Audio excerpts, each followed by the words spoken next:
you moved or you go back to Africa and you feel like you are considered a foreigner, then you are lost. Like, where do I belong?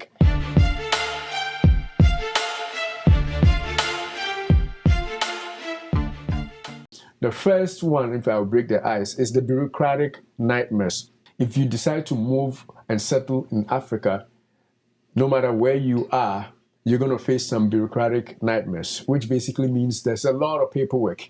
Things take a while. I was listening to one lady on a podcast that has moved to, I think it's to South Africa, and she was telling her experience. When she bought her home, she bought a beautiful house. She sold her house from Texas and moved to South Africa and bought a beautiful house. But after the purchase, she had to wait for 3 months for her documents, for the house to be ready, the title and everything, before she could move. So that is the bureaucracy we're talking about. It's not as quickly in the US. When you sign the documents, you get your keys and you go right there. The first day you go to closing and it's your house. It may not be like that because of the bureaucratic nightmare. That is delays in paperwork, and things are a little slower in that respect. So that makes things different. So if you are planning to go, you got to know that is some of the unforeseen things that you got to plan for. You want to move there next year, you probably should start working out 2 years before that, just so that everything will be on point by the time you move up. And also sometimes we have this confusion when it comes to the processing. Like everything is done quickly, but like everything is in a faster pace here. So you are coming from this economy or this way of life that things are done and they are done promptly, and you are moving into a different society, a different location, that things are done differently. So it's just something you have to maneuver through and try to learn all that and see how things are done. Definitely there are differences, but before you throw things away, you just have to know how things are done and how things are processed. It's not as quick as you're used to. It may take a little while to get things done. So if you do your homework, all that before you go there, when you go there, you won't know it all till you get there, but at least you have an idea about how things are done. And that also leads us to the second unforeseen thing that may be shocking to you. Like we may talk more about some of the things as we go forward. But economic hurdles or some financial issues may crop up because you may have some unexpected or fewer income opportunities. If you are making thousands of dollars here, you may not make the same amount of money back there or in Africa because the economy is different. If you are living in the US, you don't expect to make the same amount unless you are able to work your job while you are there. I know some people do. Remember last time we were talking to somebody, we visited and we went to an Airbnb in Ghana, and the owner is a retired US Army official, and so they are still making their income. They are getting their Social Security and everything from here, and so they don't need much to survive. Or whatever they will be making here, they are making it over there. So that is one thing. But if you are not somebody who is retired, who is getting a fixed income or something like that, your job prospects, your income may differ because obviously you are in a different economy. It doesn't mean it's always going to be less, but it's possible. The most likely then it's going to be less because the economy is obviously stronger in most places in the West. Unless you own your own business, which some people are able to do, their own businesses, and so they decide what income they can make. Depending on how much they can scale their businesses, they make the same amount of money or even better because they are in a new market. So that's theirs. Yeah, and also the social isolation, right?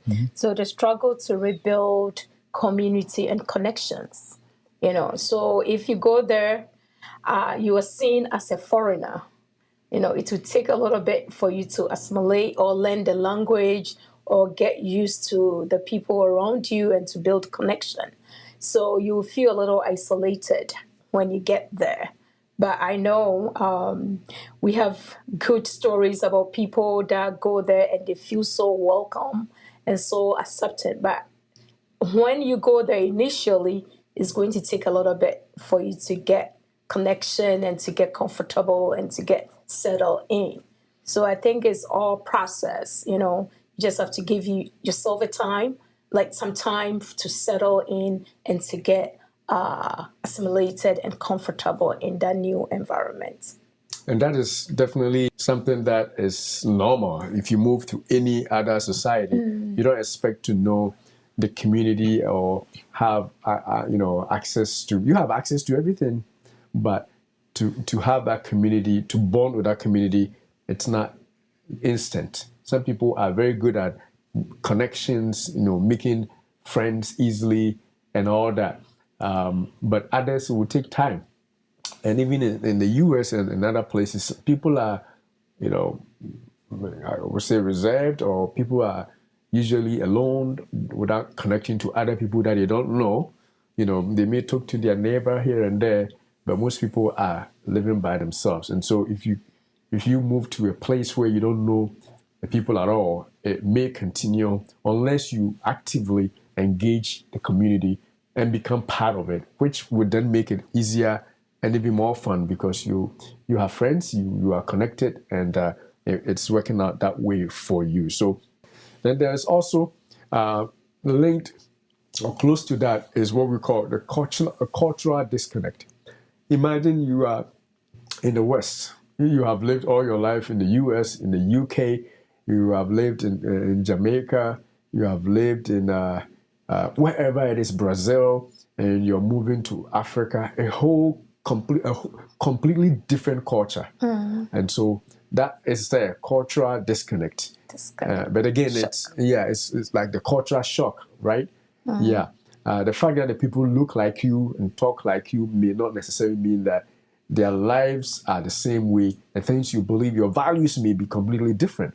And it's not a problem. It's just something to be aware of, so that you won't be like, where am I now? Yeah. If you moved to a place like that, you definitely have to keep that in perspective. But it's going to be that cultural shock. Yeah, and like sometimes too, they will feel like you're not African enough, right? Yes. Despite your heritage, when you were going, you did your test, you're like 70% African, but you go there and you feel like there is a disconnect. Or that you look like them, but the moment that you open your mouth to speak, your accent will bring out that you are not from there originally. So that will create that sense of disconnect when you go. So it's something that you have to look out for. That is definitely keep in mind for. Yep. But you got to be open-minded. If you really want to move to a new place, you got to just know that that's the reality. But some people, depending on how you take it, some people can make something out of it, actually positive out of it. You're learning a whole new culture. Remember the preacher from church today, having to move from the U.S. to Sicily, in Italy, and having to find a wife there. And completely different culture, but it's the way you make it. It's the way you make it, right? Yeah.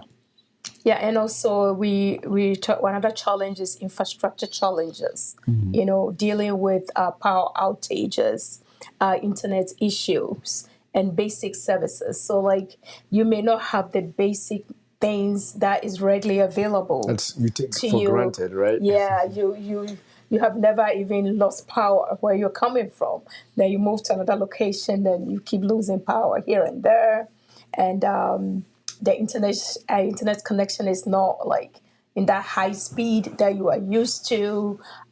Basic needs are not readily available. You have to go and fish and look for it.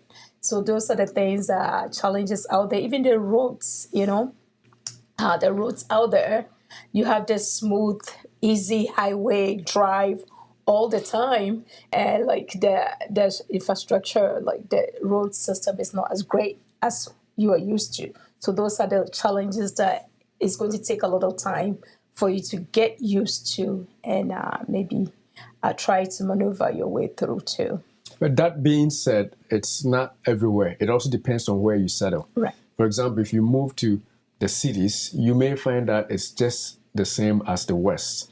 But if you want to be secluded, well, this is your fair. Visit Yeah. a local place. Yeah. If you decide to go and live by the riverside because you couldn't afford, properties along the rivers here. So you are like, oh, let me go. Now my money can buy me a big place, a nice house on the beach or whatever, and you are remote, then you will find most of these challenges. But if you live in the cities, like you go to South Africa, you live in Johannesburg, or Pretoria, those places are some of them are even better than in the US, or even in Accra. You go to live in Legon, East Legon, you have places that definitely are just comparable to the US. So you will not find any of these challenges. So it depends on where you live.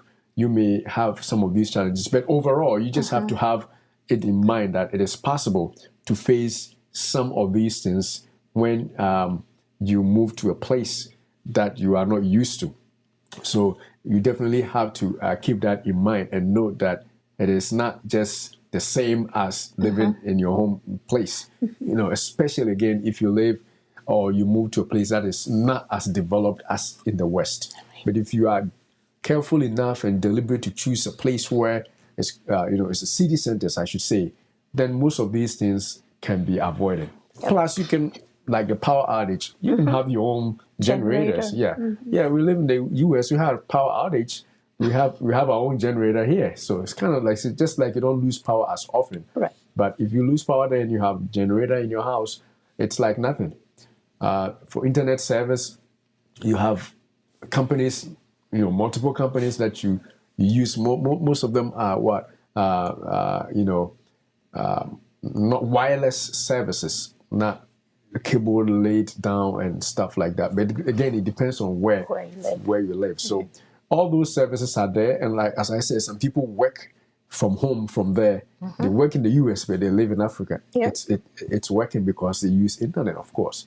And so it depends on the planning and how you want to make it, Right.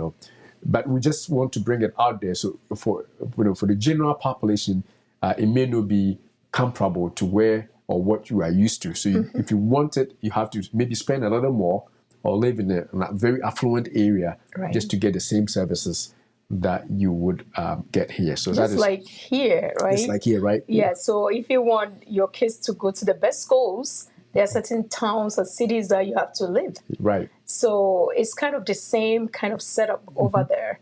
So it depends on where you settle, for sure. Yes. Definitely. It is there. Now, let's move forward. Now, the next issue that may come up is identity crisis, right? Identity crisis. Some people feel, as the image we are showing shows, he's caught in the middle. He's an African American who has moved from, I'll choose a state, from the state of Virginia. And he goes and settles in, let's use a place in Ghana. He settles in Accra, in Abrui, right? Where the weather and everything is like Virginia, right? And he thought that, he's come home and everything should be nice. Everybody should be nice to him because he's come to his roots, right? But then he himself finds out quickly that he feels too foreign for the locals. The locals see him, and the way he dresses. Maybe he has a earring here. These days they even do it too, right? The braided hair. Braided hair and do-rag. And even though most of these young ones don't go, it's the older ones that go. And those are the ones that wear the do-rags. Right? And he's disconnected from the community. It's like he doesn't feel like he belongs to the Ghanaian group. And then he doesn't feel like he belongs to America anymore because he's no longer living in the US. So that is identity crisis. But people are able to master this so perfectly that, you cannot even tell where they are from. So that is something that you need to learn to do. Those people who are there are doing a good job. I'm pretty sure some of them have had to deal with that, especially when you move initially. But at least it's something that you have to learn to overcome. You live in the United States, and you see yourself like a foreigner. You feel like you are not from here. Then you because travel. You are treated like that. And you moved or you go back to Africa and you feel like you are considered a foreigner. then you are lost. Like, where do I belong? You know, you are not really accepted in one country, and in your homeland too, you are seen as a foreigner. That can be very sad. So you have to look within and find who you are as a person. You know, don't have this idea that you are in crisis because you don't know where you belong. You have to find the place that you belong and feel like you belong there. So if you feel like you're an American and you want to be accepted here, see yourself like an American, you know. And if you are African and you want to go back to your roots, you go there. You just have to take your time and learn and study and, you know, feel you belong, you know. And definitely the natives will welcome you in and accept you. I know in Ghana we hear a lot of stories. The people are so nice. They welcome foreigners, and they are good at that, you know. So you just have to give yourself time to get used to and learn the culture.